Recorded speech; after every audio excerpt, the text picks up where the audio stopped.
नाम इसलिए नहीं ले रहे हैं सुखदेव जी कि कहीं ऐसा न हो कि इतना विशेषण लगाने के बाद भी कोई कमी न रह जाए, तो नाम नहीं लिया उस भागवत का। लेकिन आप लोग जानते हैं उनका नाम ही है सुदामा, और जिनकी पत्नी है सुशीला। बहुत निर्धनता है, लेकिन दरिद्रता नहीं है। निर्धनता जीवन में है, लेकिन दरिद्रता नहीं है, क्योंकि भागवत कहती है कि दरिद्र व्यक्ति वही होता है जिसके पास सब कुछ हो, और सब कुछ होने के बाद भी जिसके मन में अभी तक संतोष नहीं आया हो। जो आवे संतोष धन, तो सब धन धूर। सुदामा जी महाराज परम संतोषी हैं। तो हम सुदामा जी को दरिद्र नहीं कह सकते हैं, क्योंकि भगवान का भक्त गरीब हो सकता है, भगवान का भक्त निर्धन हो सकता है, भगवान का भक्त विपन्न हो सकता है, लेकिन भगवान का भक्त कभी दरिद्र नहीं होता है। यदि हम सुदामा जी को दरिद्र कहेंगे तो एक महापुरुष का अपमान है। और सुखदेव जी ने भागवत में कहीं भी सुदामा जी को दरिद्र नहीं कहा है। हाँ, सुदामा जी ने अपने आप को जरूर कहा है, क्वाहम दरिद्र पापिया, स्वयं जरूर कहा है, लेकिन सुखदेव जी महाराज ने अपनी ओर से कहीं भी नहीं कहा। बहुत गरीब थे, एक समय का भोजन भी सुदामा जी को प्राप्त नहीं होता, लेकिन गरीबी होने पर भी अपने धर्म का त्याग नहीं किया। धीरज धर्म मित्र अरुनारी। भैया, जीवन में धैर्य और धर्म का जो व्यक्ति त्याग नहीं करता, धैर्य माने पेशेंस। भागवत में आप कथाओं में सुनते चले आ रहे हो, और भक्तों के जीवन की गाथाओं को सुनकर की बात समझ आती है कि भक्तों के जीवन में कितना धैर्य था, कितना धीरज था। हमें सीखना चाहिए,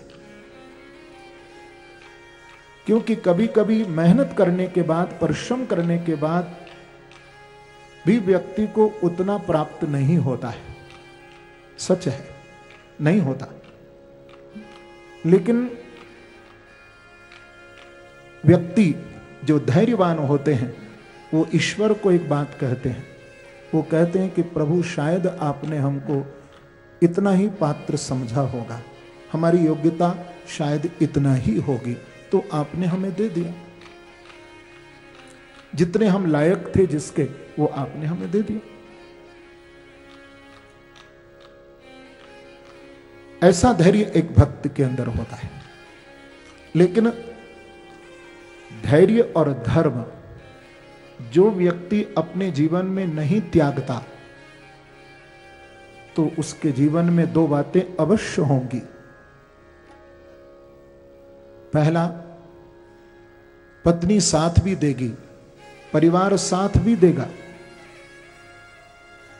पहली बात, जो धैर्य को, धर्म को नहीं त्यागता, तो परिवार, पत्नी साथ देंगे, और भैया उनका सच्चा मित्र भी बांके बिहारी बन जाएगा, उनका मित्र भी मेरा नारायण बन जाएगा।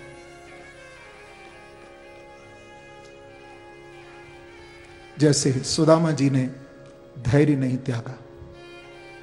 जब जब पत्नी दुखी होती तो पति को कहा करती थी कि आप कहते हो कि द्वारिका के राजा मेरे मित्र हैं, तो आप अपने मित्र के द्वार पर मांगने क्यों नहीं जाते? तो सुदामा जी कहते कि नहीं सुशीला, नहीं, हाँ कृष्ण मेरा मित्र है, हम दोनों साथ पढ़े हैं, लेकिन मैं कन्हैया के द्वार पर मांगने नहीं जाऊंगा। ये अभिमान नहीं है, ये स्वाभिमान है।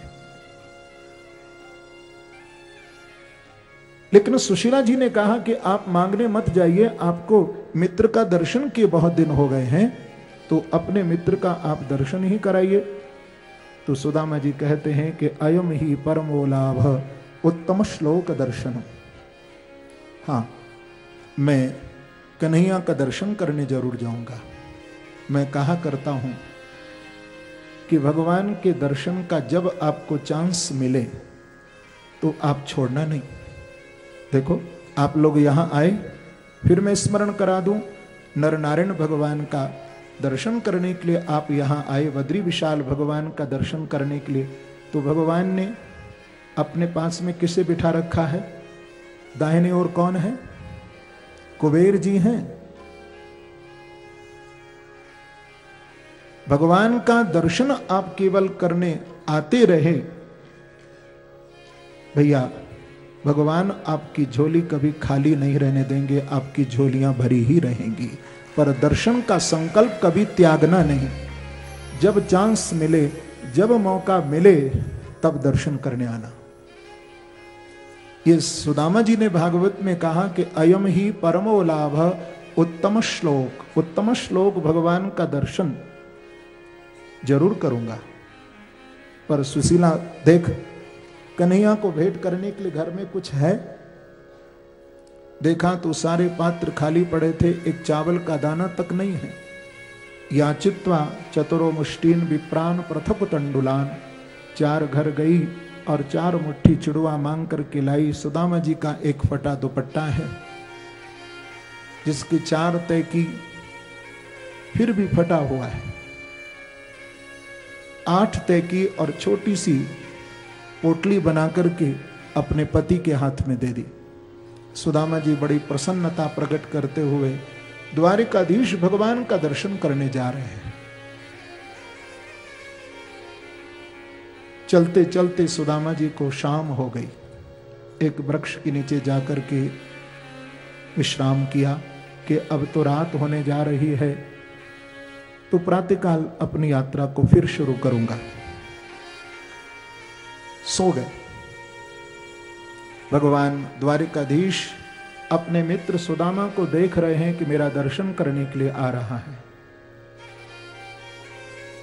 थक गया है,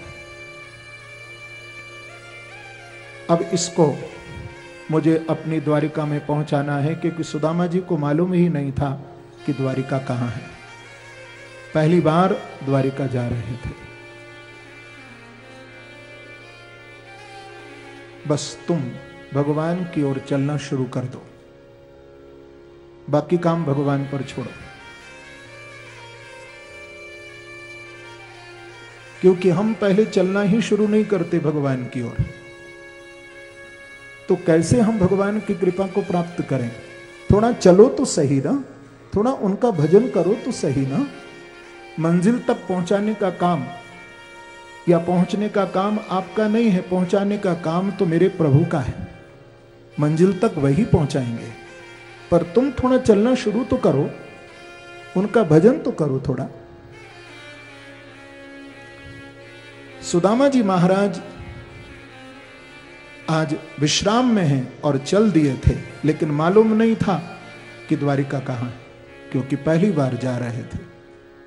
कोई साधन नहीं है, कोई मार्ग में बताने वाला भी नहीं है, जा रहे थे।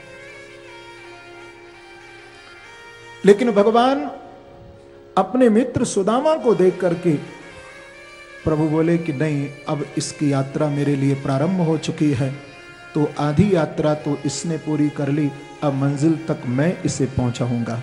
तो भगवान ने अपनी योग माया को आदेश किया और सोते हुए सुदामा जी को योग माया ने उठा लिया और लेकर के भगवान की उस पवित्र नगरी द्वारिका में पहुंचा दिया। रात्रि भर सुदामा जी सोए। प्रातःकाल जब हुआ, सूर्य भगवान की किरण आंखों पर पड़ी, अंगड़ाई लेते हुए उठे, देखा तो चारों ओर प्रसाद ही प्रसाद हैं, महल ही महल हैं। सुदामा जी को बड़ा आश्चर्य मन में हुआ कि मैं तो एक पेड़ के नीचे सोया था, लेकिन यहां पर ये महल कहां से आ गए? ऐसा लगता है किसी राजा का कोई नगर है। सुदामा जी जो लोग आ रहे थे, जा रहे थे, घंटा घड़ियाल बज रहे हैं, जय जयकार हो रही थी। तो सुदामा जी महाराज ने पूछा कि भैया ये कौन सा नगर है? तो बोले कि ब्राह्मण देवता ये द्वारिका है। अच्छा, तो भैया ये बताओ कि इस द्वारिका में हमारे कन्हैया का मकान कौन सा है?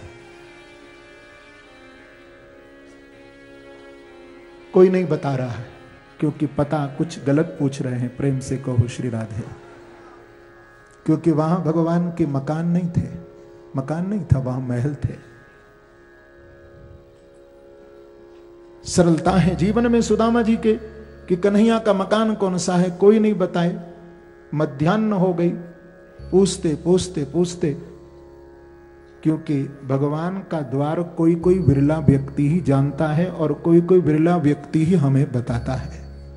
तो आज सुदामा जी को भी मध्याह्न हो गई थी, किसी ने नहीं बताया था, लेकिन एक यादव आए और उन्होंने कहा कि ब्राह्मण देवता आप किसको पूछ रहे हो?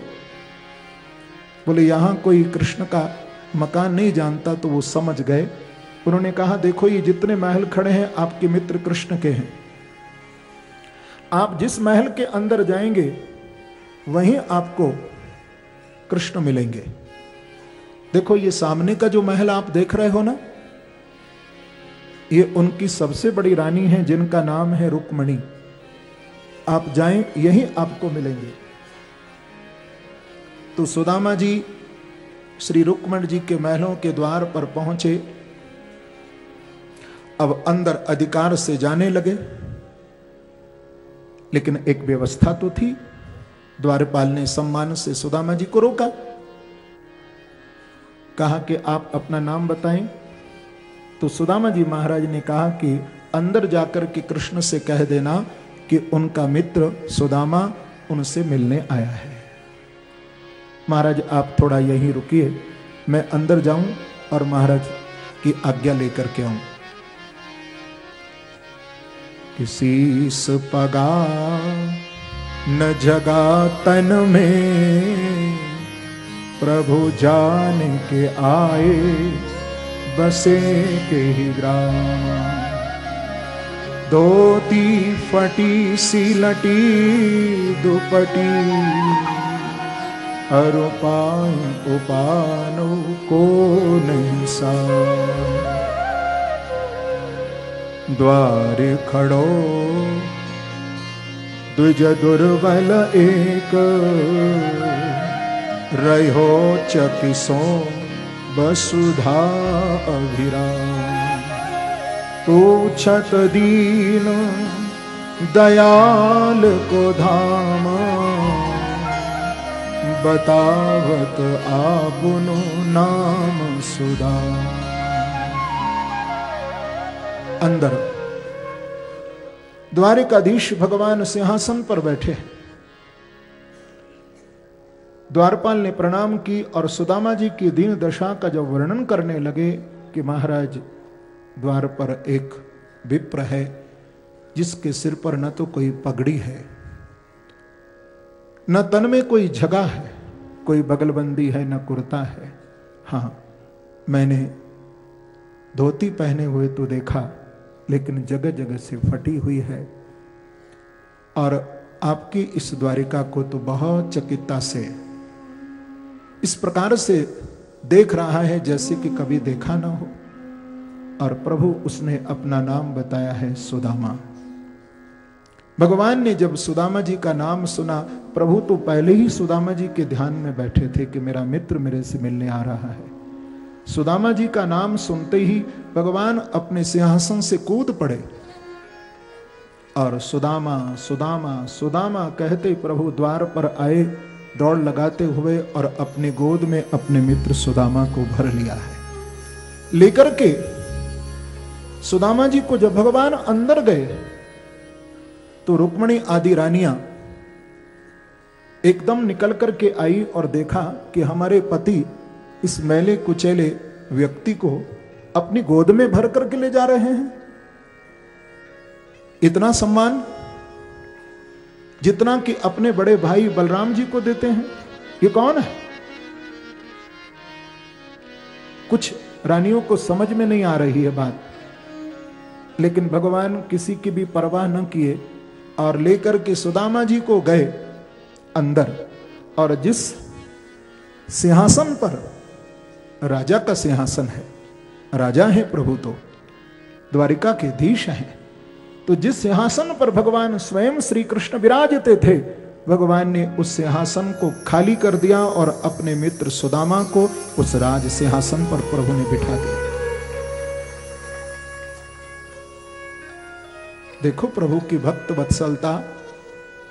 भगवान नीचे उनके चरणों में बैठ गए, बोले कि मेरा मित्र है, पर नहीं, आज मेरे घर मेरा मित्र, मेरा सखा नहीं आया है। भगवान कहते हैं आज तो मेरे द्वार पर एक सद्गुरु आया है, एक महापुरुष आया है, एक महान आत्मा आई है। भगवान कहते हैं कि मैं अपने मित्र सुदामा की पाद प्रक्षालन करूंगा। तो भगवान सुदामा जी के जब चरण धोने लगे तो क्या देखा कि उनके पैरों में कांटे लगे हैं, बिवाइयां फट रही हैं जिनसे रक्त बह रहा है। और भगवान पूछ रहे हैं, मित्र सुदामा, इतने दिन तुम कहां थे? क्या मेरे लिए तुझे मेरे प्रति स्मरण मेरा नहीं हुआ? मेरी याद तुझे नहीं आई? क्योंकि हम भी यही तो करते हैं। भगवान पर उतना भरोसा, उतना विश्वास हमारा नहीं होता जितना कि हम संसार पर भरोसा करते हैं। उससे किंचित मात्र भी यदि भगवान पर हमारा विश्वास हो जाए तो विश्वासो फलदायक। देख सुदामा की दीन दशा, करुणा करके करुणा निधि रोए, पानी परात को हाथ छुओ नहीं, नैनन के जल सो पग। भगवान ने अपने आंसुओं के जल से अपने मित्र सुदामा के पाद प्रक्षालन कर दिए थे। इतना सम्मान देकर के सुदामा जी का हृदय गदगद था। सुदामा जी को स्नान कराया, सुदामा जी को वस्त्र पहनाए, धूप दीप से आरती उतारी, दिव्य भोग लगाया। लेकिन सुदामा जी विश्राम करके जब संधि काल के समय उठे तो अब तक कोई बातचीत नहीं हुई थी। एक नियम भी है, घर में आए कोई मेहमान तो पहले उनको विश्राम जरूर करने दिया जाए। तो भगवान ने पूरा उनको विश्राम दिया और शाम के समय सुंदर पर्यंक पर लेकर के भगवान बैठे और रुक्मण जी पंखा कर रही हैं, सुदामा जी बैठे हैं और श्री कृष्ण बैठे हैं कि अपि ब्रह्मन् गुरुकुला भवता लब्ध दक्षिणा समावृत्तेन धर्मज्ञ भार्योढ़ा सदृशीन वा। अब प्रभु ने वार्तालाप शुरू की। भगवान बोले, मित्र आप सुबह से आए हो, देखो सुदामा, स्नान में, ध्यान में, पूजा में सारा समय निकल गया, हमने आपसे कुछ वार्तालाप तो की नहीं। अच्छा ये बताओ मित्र, आपकी शादी हुई या नहीं हुई? तो सुदामा जी ने कहा कि लाला हमारी शादी हो गई। तो भगवान ने कहा, मित्र आपने हमें अपनी शादी में नहीं बुलाया? तो पलट करके सुदामा जी बोले कि लाला मैंने तो एक करी, लेकिन तैने तो 16,108 करी। किसी भी शादी में मुझे निमंत्रण दिया? क्योंकि जब दो मित्र मिलते हैं थोड़ा हास्य परिहास तो होता ही है। तो ऐसे ही भगवान भी थोड़ा हास्य परिहास कर रहे हैं। भगवान ने कहा कि मित्र आपको कुछ गुरुकुल के प्रसंग याद हैं? क्योंकि भगवान ये ज्ञान कराना चाहते थे सुदामा जी को कि आपके जीवन में ये निर्धनता क्यों आ गई, ये गरीबी क्यों आ गई, ये भी भगवान ज्ञान कराना चाहते। तो भगवान ने वो बात छेड़ी, क्योंकि सुदामा जी महाराज सुबह से आए थे, स्नान कर लिया, कपड़े बदल लिए, पर 4 मुट्ठी चावल की पोटली सुदामा जी की कांख में ही लगी है। भगवान को भेंट नहीं कर रहे थे, लेकिन मन में सुदामा जी की ये बात है कि मैं कैसे 4 मुट्ठी चावल अपने कन्हैया को भेंट करूं, क्योंकि यहां तो मेरे लाला को इतनी बड़ी बड़ी बहुमूल्य वस्तुएं दी जा रही हैं, क्या मैं 4 मुट्ठी चावल देता हुआ अच्छा लगूंगा? तो सुदामा जी के मन का ये भाव है। लेकिन भगवान सुदामा जी को कहते हैं कि मित्र, आप और हम गुरु सांदीप जी के आश्रम पर गुरुकुल में उज्जैन में पढ़ते थे, याद है? बोले हाँ कन्हैया याद है। एक दिन गुरु माता ने हमको आज्ञा दी थी, क्योंकि लकड़ियां सब खत्म हो गई थी, तो गुरु माँ ने कहा था कि मुझे भोजन बनाना है, जाओ सुदामा और कृष्ण लकड़ी काट करके लाओ। तो हम गुरु माता की आज्ञा से वन में लकड़ी काटने को गए थे। एक पेड़ के ऊपर बैठ करके आप और दूसरे वृक्ष पर हम बैठ करके अपने गुरु जी की सेवा कर रहे थे, लकड़ी काट रहे थे। देखो भगवान वार्तालाप सुदामा जी से कर रहे हैं, लेकिन भगवान की नजर कहां है? उस पोटली पर, क्योंकि सुदामा जी बार बार उसे अंदर छुपाना चाहते थे। तो सुदामा जी ने देखा कि कन्हैया बातचीत तो मेरे से कर रहा है, परंतु इसकी नजर तो मेरी पोटली पर है, तो देखूं कहीं कपड़ा तो नहीं दिखाई दे रहा। तो नीचे सिर किया तो थोड़ा सा पोटली का कपड़ा दिखाई दे रहा था, अंदर किया और फिर सुदामा जी बैठ गए बातचीत करने के लिए। लेकिन अब की बार भगवान वार्तालाप करते करते सुदामा जी से बोले कि मित्र, आपको ये बात भी याद होगी कि उसी समय बरसात होने लगी थी और आप भी पेड़ के नीचे जाकर के बैठ गए और मैं भी बैठ गया था। तो गुरु माता ने आपको कुछ भुने चने दिए थे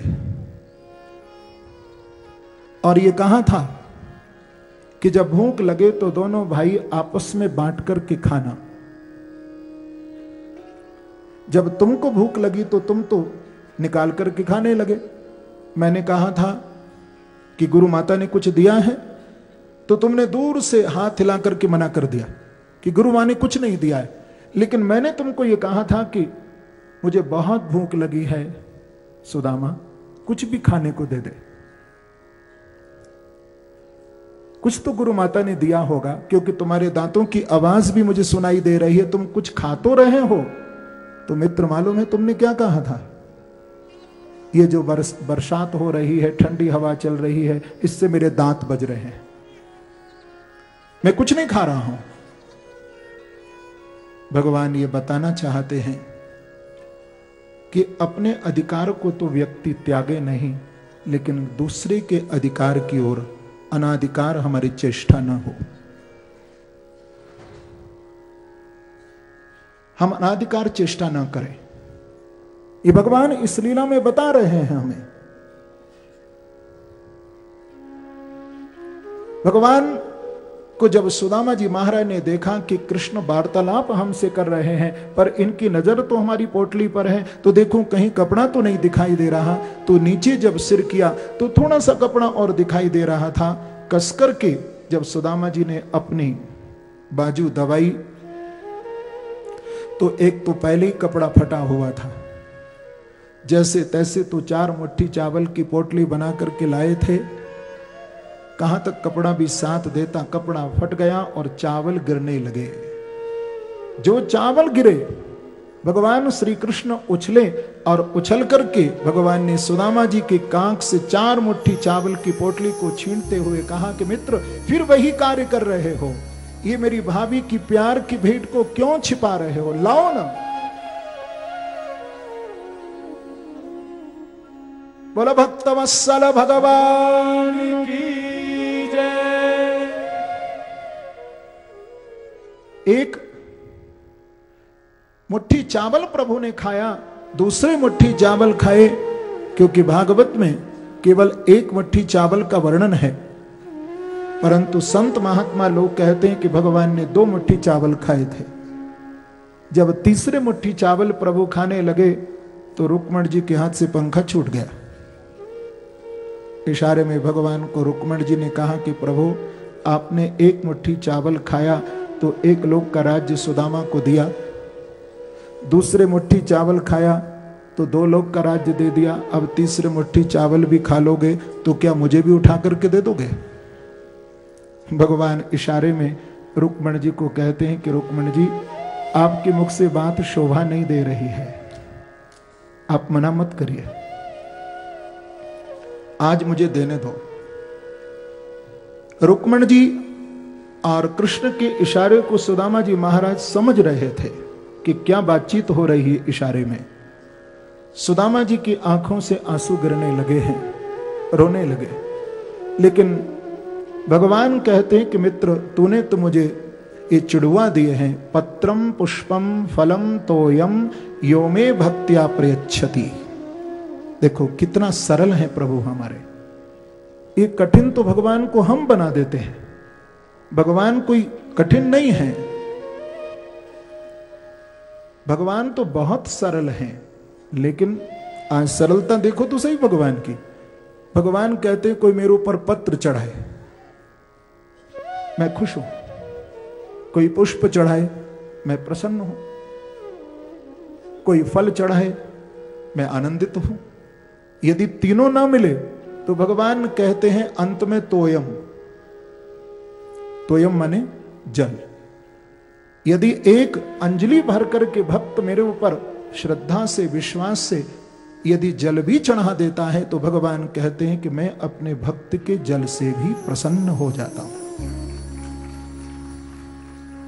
सुखदेव जी महाराज कहते हैं कि सुदामा जी आए तो 2-4 दिन के लिए थे, लेकिन सुदामा जी महाराज को कई महीने द्वारिका में व्यतीत हो गए थे।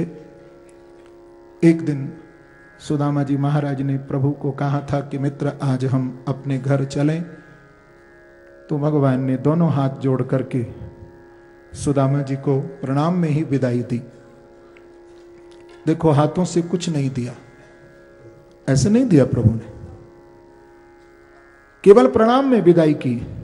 सुदामा जी महाराज जब अपने द्वारिका से जब अपने गांव की ओर चले तो मार्ग में सुदामा जी ने कहा कि मुझे अच्छा हुआ कन्हैया ने कुछ नहीं दिया, क्योंकि मेरे मन में तो भगवान से कुछ लेने की अभिलाषा थी नहीं, मेरी अभिलाषा तो इतनी थी कि मुझे उनका दर्शन मिले। हाँ, सुदामा जी एक बात मन में सोचते हुए जा रहे थे कि मेरी पत्नी की इच्छा थी सुशीला की कि हमें कुछ द्वारिकाधीश से मिले, हमें मिले, तो मैं अपनी पत्नी को जाकर के समझा दूंगा कि देख सुशीला, अच्छा हुआ हमें कुछ नहीं दिया प्रभु ने, लेकिन एक कृपा तो उनकी हो गई, उनका दर्शन तो हमको मिल गया, और क्या मांगते हम, कहां मैं दरिद्र और कहां मेरा श्री निकेतन, मेरा कृष्ण। कितनी बड़ी उसकी कृपा हुई मेरे ऊपर कि मुझे बाहों में भर कर के उसने कितना लाड किया, कितना प्यार किया, कितना दुलार किया, कितना मुझे सम्मान दिया, और मैं क्या मांगता उनसे, सब कुछ ही तो मिल गया। ऐसा मन में विचार करते सुदामा जी महाराज जब अपने गांव में लौटे थे तो जैसे महल द्वारिका में खड़े थे वैसे ही सुदामा जी के गांव में भी खड़े हैं। मन में सोचने लगे सुदामा जी महाराज, क्या मैं लौट करके फिर द्वारिका में आ गया? लोगों से पूछा, भैया ये कौन से राजा का नगर है? तो गांव के लोग बोले कि ब्राह्मण देव ये सुदामा नगर है। सुदामा नगर है, ये कब बस गया? देखो आज भी गुजरात में जो पोरबंदर है उसका प्राचीन नाम है सुदामा नगर। पोरबंदर को पहले सुदामा नगर ही कहते थे, आज उसको हम पोरबंदर कहते हैं।